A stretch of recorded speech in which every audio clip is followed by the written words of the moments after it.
Hello friends, my self रचना कौल। और अब मैं आज आपका चैप्टर कंटिन्यू करूंगी। पिछले वीडियो में हमने पढ़ा था बेल्जियम के बारे में, और मैंने आपको पहले भी बताया, ओवरव्यू बता चुकी हूँ चैप्टर का, जिसमें हमने बेल्जियम और फिर श्रीलंका के बारे में पढ़ना है। Why we are reading all this case studies, क्योंकि हमें यहाँ से पता चलेगा कि पावर शेयरिंग क्यों ज़रूरत पड़ी, इसकी क्या इम्पोर्टेंस है, why we need the power sharing and what are the various forms of power sharing। तो पिछले वीडियो में हमने बेल्जियम के बारे में पढ़ा था, अब हम पढ़ेंगे श्रीलंका के बारे में। ठीक है, श्रीलंका आपको मैं बता दूं, श्रीलंका एक एशियन कंट्री है और ये हमारे एक आइलैंड कंट्री है जो कि थोड़ा ही दूर है तमिलनाडु से, एंड इंडियन ओशन में एग्जिस्ट करती है। और एक ये इंडिपेंडेंट कब हुई थी? 1948 में। Usually CBSE can ask you the question कि when does Sri Lanka get independence, तो you need to write it down. It's in 1948 और इसका एरिया बहुत छोटा सा 65,610 स्क्वायर किलोमीटर और ऑलमोस्ट हमारे हरियाणा जितना।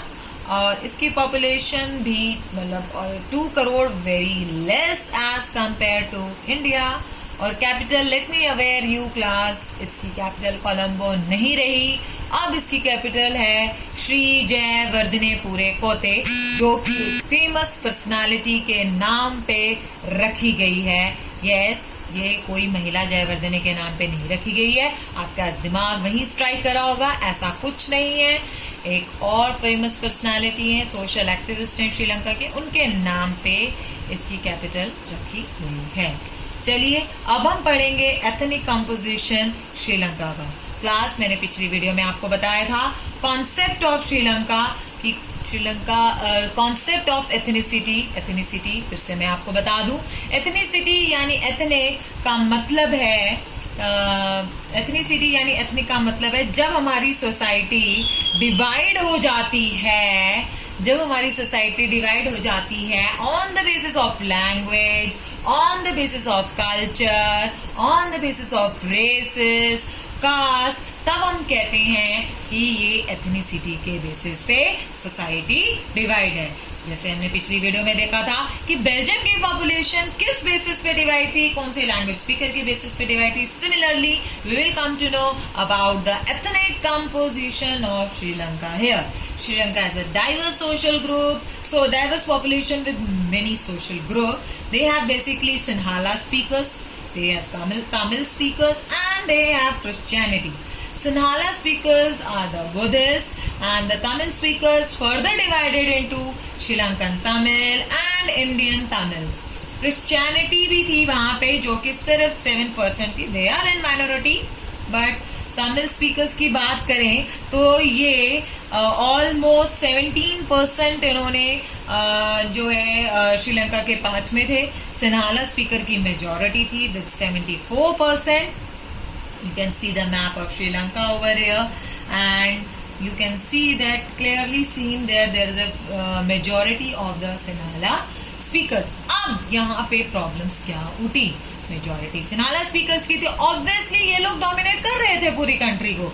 इनका कोई कॉम्प्लिकेटेड एथनिक कंपोजिशन नहीं है, बहुत क्लियर है कि इस मेजॉरिटी जो थी वो सिन्हाला स्पीकर्स की थी। और तमिलियन स्पीकर्स जो थे दे आर इन माइनॉरिटी, और इंडियन, उसमें भी इंडियन तमिलियंस 4% थे और श्रीलंकन तमिलियन 13% थे।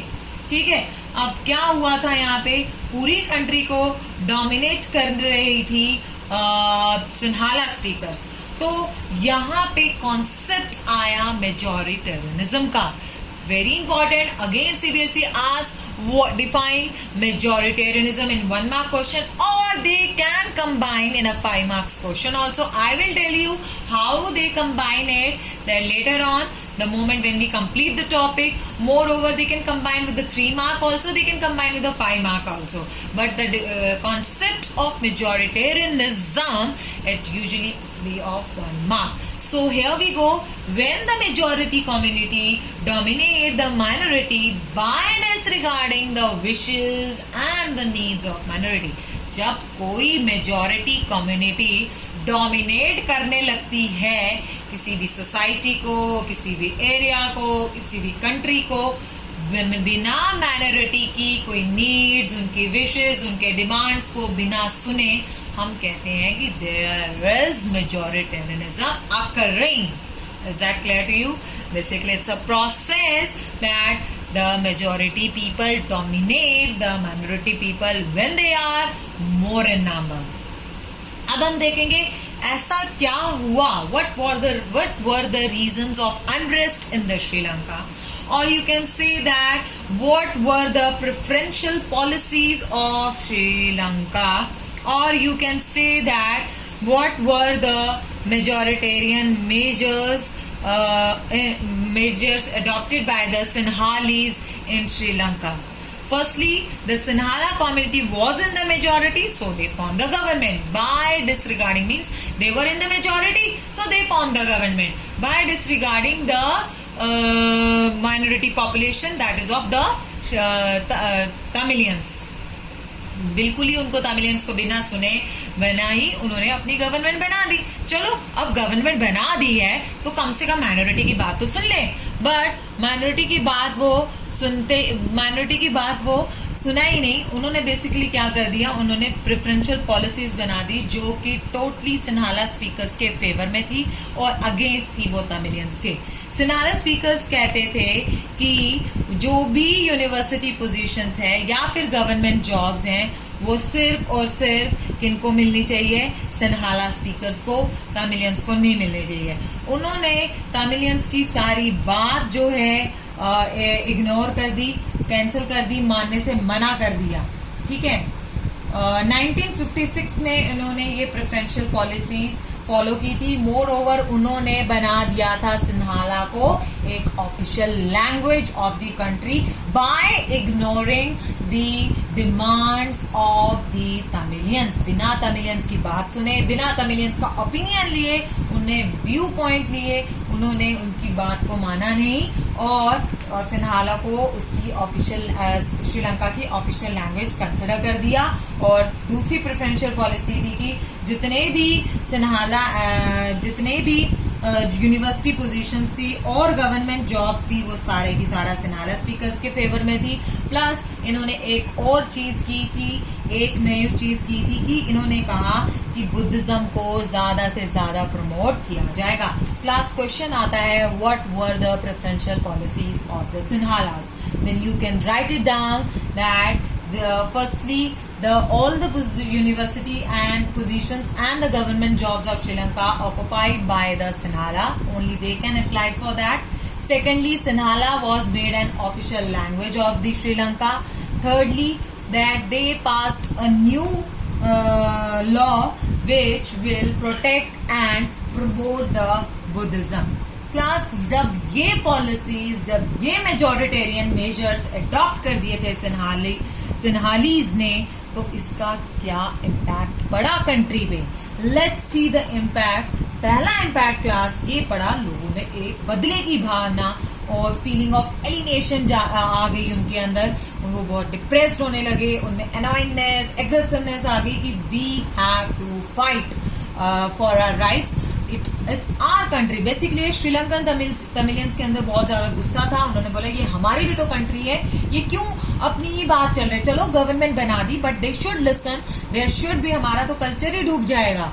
और हम उनको जो है लगा कि ना उनके कॉन्स्टिट्यूशन में और गवर्नमेंट पॉलिसीज में उनको कोई भी equal political rights. Class let me tell you about that. Political rights का मतलब है कोई वोट नहीं, राइट टू वोट नहीं है, राइट टू कॉन्टेस्ट इलेक्शन नहीं दिया गया. ठीक है. उनको ऐसा महसूस हुआ और उनको लगा कि ये तो सरासर डिस्क्रिमिनेशन है जॉब्स के लिए और जो है स्टडीज के लिए. बिल्कुल जो है डिस्क्रिमिनेशन की जा रही है कि सारी जो है पोजीशन इनको सिन्हाला रहे. मोर ओवर एक उनको इनसिक्योरिटी आ गई. एक इनसिक्योरिटी ये आ गई कि उनको लगा कि अब उनका कल्चर, अब उनकी लैंग्वेज तमिलियंस की खतरे में है. अब उनको कोई नहीं बचा सकता. अब हमें अपनी लैंग्वेज और कल्चर को बचाना होगा. इसीलिए उन्होंने डिमांड की सरकार से कि कहा कि तमिल को एक ऑफिशियल लैंग्वेज बनाया जाए. उनको एक रीजनल ऑटोनॉमी दी जाए, और जो है रीजनल ऑटोनॉमी मीन्स उनको भी राइट हो कि अपनी एक पर्टिकुलर एरिया में अपनी हुकूमत चला सके, श्रीलंका के कुछ एरिया में, और उनको भी इक्वालिटी ऑफ अपॉर्चुनिटी होनी चाहिए एजुकेशन में भी और जॉब्स में भी। और उन्होंने बोला कि जो तमिल्स का जो श्रीलंका का पार्ट है, श्रीलंका का नॉर्थ और ईस्टर्न पार्ट है, वो उनको दे दिया जाए एज अ एलम, उसको उन्होंने कहा तमिल एलम कंसिडर कर दिया जाए, इंडिपेंडेंटली उन्हें दे दिया जाए। ये कुछ 4 डिमांडे श्रीलंकन तमिलियंस बेसिकली हम कहेंगे इन्होंने रखी थी सिन्हाला स्पीकर्स के सामने, क्योंकि सिन्हाला यानी बुद्धिज्म का वहां पे गवर्नमेंट बनी हुई थी।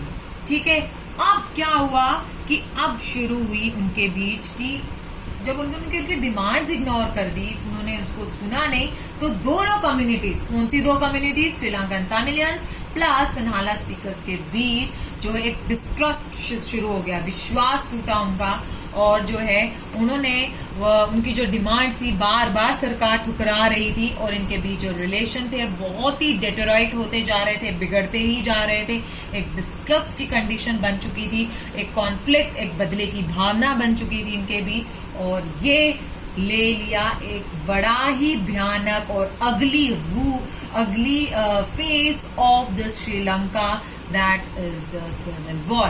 Class, a very important term again, civil war क्या होती है? एक violent conflict between the citizens of the country themselves, that means between the citizens fights themselves। Citizen आपस में या तो लड़ते हैं या सरकार के अगेंस्ट सिटीजन जब लड़ना स्टार्ट करते हैं एक ही कंट्री में, हम उसे कहते हैं सिविल वॉर।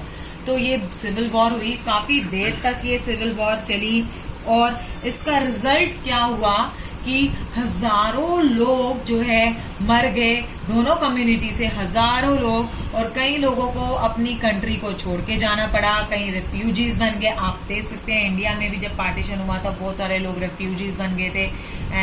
और उसके बाद ये सिविल वॉर बेसिकली एंड हुई 2009 में। एक बहुत बड़ा झटका लगा था श्रीलंका को, सोशली वो टूट चुकी थी, कल्चरली उनका बहुत सारी चीजें डिमोलिश हो चुकी थी, और इकोनॉमिकली ऑब्वियसली सारे की सारे रिसोर्सेस इन झगड़ों को सॉल्व करने में लग गए, तो इकोनॉमिकली भी कंट्री बहुत डूब गई थी। इसीलिए हम कहते हैं क्लास कि पावर शेयरिंग बहुत इंपॉर्टेंट है, हर टाइप के लोगों को जो है इसमें इन्वॉल्वमेंट होनी चाहिए, कंट्री के हर सिटीजन्स को, whether they are in majority whether they are minority, उनको पास देनी चाहिए ताकि वो अपना व्यू पॉइंट्स कंट्री में रख सके और कंट्री जो है स्मूथली रन कर सके, पीसफुली रन कर सके और इकोनॉमिकली रन कर सके।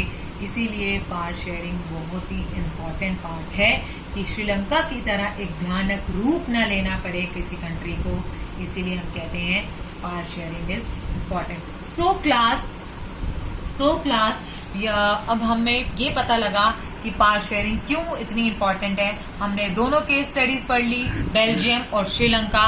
अब हम अपने नेक्स्ट टॉपिक में पढ़ेंगे कि why do we need power sharing, what are the basic reasons of power sharing. So class, questions can be asked from you, that is regarding the majoritarianism के regarding जो आपसे question usually पूछा जा सकता है, what is majoritarianism, how it is practiced in Sri Lanka।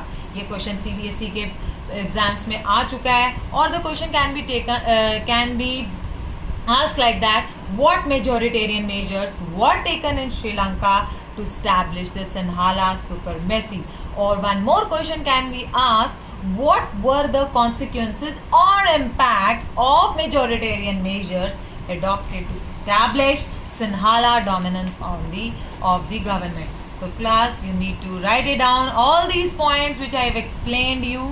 So I hope you like my videos, you are able to understand each and every concept of this topic, Sri Lanka, and thank you and have a nice day.